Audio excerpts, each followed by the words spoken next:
What is up, YouTube? HPJ here, giving you a bit of a part two to my updates with Yu-Gi-Oh! And we're going to talk about the current state of the TCG, the current state of things going on, and how I personally feel about all the changes and stuff going on with the TCG. So let's just let's rip band-aids off and talk about everything that's going on. In the past couple of weeks, we've had major changes to the TCG's rule sets.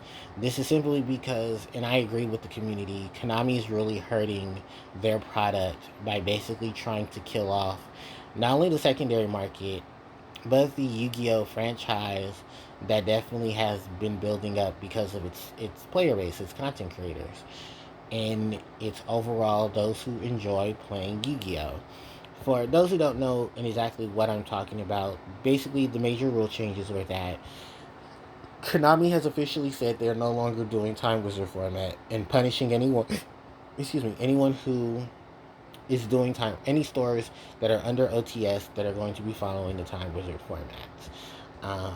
Some stores are basically saying, fine, we don't want our OTS status if that means our people are not going to be able to play the card game that they love and enjoy, while others are basically saying, I don't know what to do because now my store is in jeopardy because I banked everything on having this OTS status.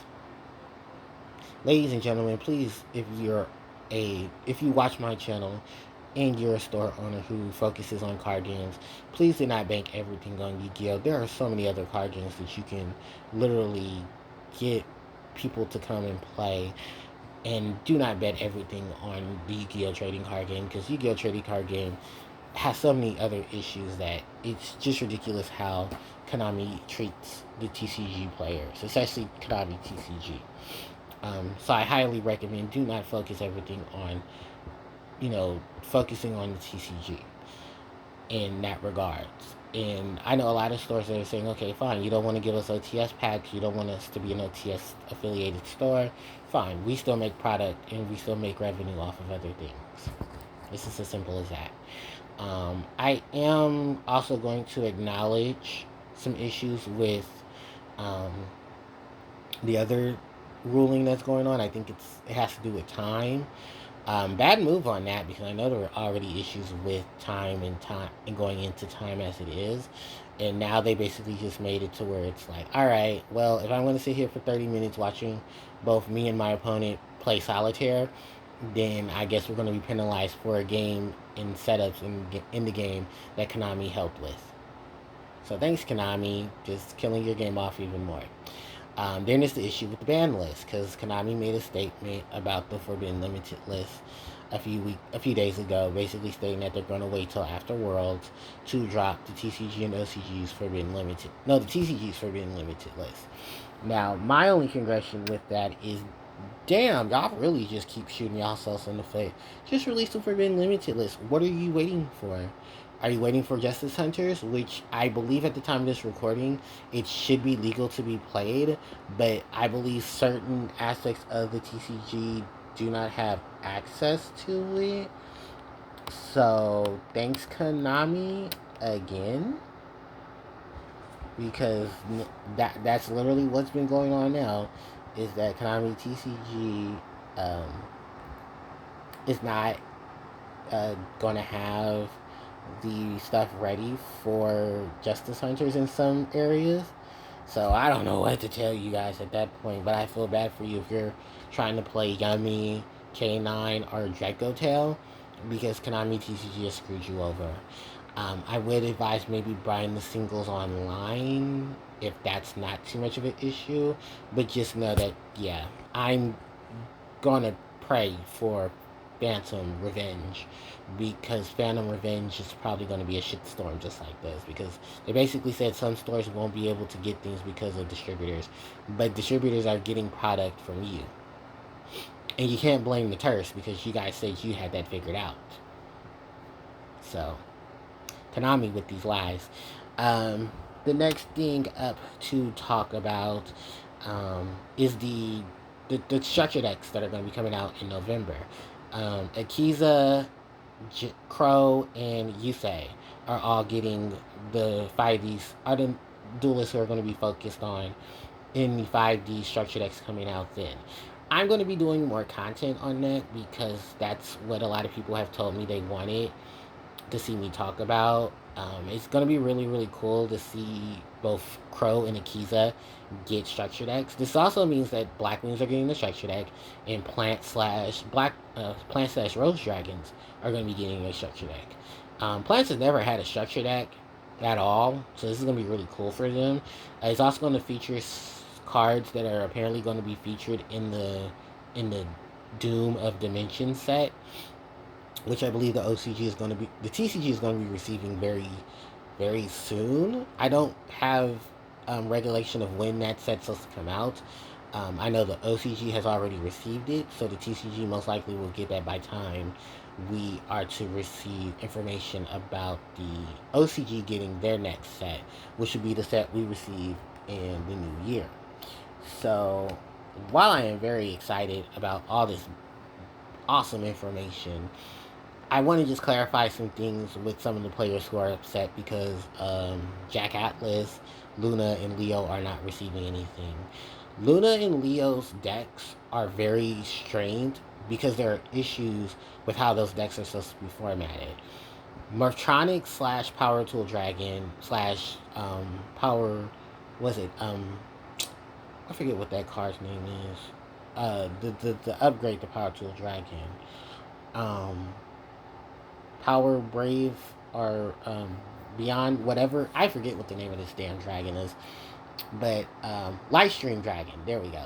So that whole situation of Lightstreaming them is basically because Morphtronics got the new cards. They get new cards. They got a plethora of new cards. The only reason why things are shitty is because they never released the Duelist pack that in the TCG that was supposed to have them, Duelist of the Pyronics, because they were afraid of the Ishizu cards getting way out of hand, which eventually did anyway because you made them all Ultras and Secrets in the Maidens of Mayhem set. And then the Amazoness cards, you did the same thing with the Marktronics. You put them in the core sets as OCG imports, so no one ever really got a chance to really get the Duelist pack for them. So that's why you aren't seeing anything from Marktronic. And even Jack Atlas had a structure deck, which was focused on um, Red Dragon Archfiend, because Red Dragon Archfiend's new cards all came in, and including his newer form, the Calamity Dragon, which I believe is banned in both the TCG and OCG. So I don't know why people were expecting new support for Jack Atlas's archetypes, but they kind of shot itself in the foot with all the dragon support, guys. So yeah, and then from there, we figured it was going to be Akiza. We knew, Yusei was going to be the focus as well because of the structure that the OCG is getting in a few weeks. And then Crow was because they love Blackwings. We love Blackwings. We got to stop lying to ourselves. We love Blackwings. Blackwings is probably the only rare acquaintance where we're going to be getting Winged Beast support. I don't know to what tail these Blackwings are going to be focused on, but we know there's going to be new synchros, there's going to be new tuners, there's going to be a lot of new stuff to keep up with the current format. Now, is it going to be extremely good? Fingers crossed that it is, because I'm going to be one of those to say, I love Blackwings, I play Blackwings, I have a ton of Blackwing stuff. I want to see what reprints they're going to offer. I want to see what stuff for Black Rose they're going to offer. We know that one of the Mel Charmies is going to be in there. We know a couple of other good reprints are going to be in there as well. We're just, don't shoot us in the foot, Konami, because you already did that enough this year. The other thing to talk about is the structure decks. Not the structure decks, the tins. The Yu-Gi-Oh! Tins for this year, the 2025 tins. I'm going to state this now. There's not a lot of good talk about the tins because a lot of people are very upset about how the tin situation is being handled. And there's still no up-to-date on how many cards are going to be in the tin. Konami is just showing off little pieces of it. I think the tins come out at the end of this month. So they're trying to drop a lot of waves of things for the tins right now. This is giving me flashbacks to how tens have been portrayed over the last couple of months. Last few years, because there's always been a shitstorm behind them, and Konami throwing stones and hiding hands and trying to make it seem like, oh, we're trying to fix the problem, but instead of trying to fix the problem, they're really just causing more issues. They're not really fixing anything. And as a Yu-Gi-Oh player, it really does hurt me that Konami is not trying to fix things that can easily be fixed. They're only trying to, cover up the scars. They're trying to cover up broken bones with a band-aid. And that band-aid keeps peeling off because it's old. That's literally what's going on. And I agree with like many of people who said the same thing. Because Cali Effect, I've been watching his content.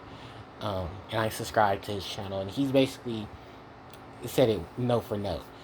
Konami is really hurting every aspect of this game. They're hurting the older players, they're hurting the new players, they're hurting the meta game with their actions, they're hurting the competitive players are being hurt because the casual players are being hurt. Everyone is hurting but Konami's wallets. And I think at a point in time where we as the TCG and even those in the OCG, we gotta we gotta band together and really tell Konami like, hey, you guys need to cut this out because you're hurting us more than you're helping us. You hurt the Time Wizard formats. You're hurting the meta game with how you're treating things. Worlds is a hot mess because I know Worlds is gonna be in France this year, but for whatever reason, last year when they had Worlds, they cut off public events. I heard that's going to be the same thing for this world. I know it's no confirmation, but after how they treated things last year, a lot of people are really going to, hate what's going on this year. There's the issues with these tins. There's the issues with how the perception of current sets are going. The meta game is just ridiculous. I don't know how it's going to be structured, but it's just so many different things that we're just like at a point where we're tired. I'm tired too, because if you haven't noticed, I haven't posted any new content, and I kind of said it in my personal video of why things were going on, but if I haven't, I just put it out for you. Harpies don't have any real support right now. Rush Duel is only regulated to Korea and Japan, so there's no major prints or announcements of them coming to the TCG. I would love for them to come to the TCG because then that means I don't have to go buy OCG cards and import them to the TCG, even though I've already done that, which I talked about in that video. I want to build some more retro deck profiles and stuff like that, and like I said in that video, just give me some time and I'll do it. But at this point, don't expect anything big or competitive. I'm just going through the motions and enjoying the fun. And in that case in point here with Yu-Gi-Oh! And the TCG, I'm just going to stand by my community, post my content, and enjoy what I possibly can. In those for don't know, my locals is actually doing Edison format. They're recently starting, but they're trying to get more people involved. So spread the word if you ever see this video. If you played Edison format, they're going to do Edison format at my locals. So, yeah. With that said and done, I'm going to wrap up my video here. And if there's any thoughts that you would like to add into this conversation, my comment section is below. But, keep it friendly. Keep it, keep it cute and demure, as the kids are saying these days. Don't let your aura be dark. And toxic. Let your aura be nice and filled with positive. And with that said and done, I want to wrap up my video here. Thank you guys so much for watching, and I do appreciate it. I'll keep you guys informed if any newer things are announced and stuff like that. And I appreciate everyone coming in to support the channel. Don't forget to like, comment, share, and subscribe. I'm literally only an inch away from 400 subscribers, and I'm really, really happy about that. So thank you guys so much for the ongoing support. Like, comment, share, and subscribe. Socials are in the description box below. And I'll just catch up with you guys next time. HPJ signing out. Take care.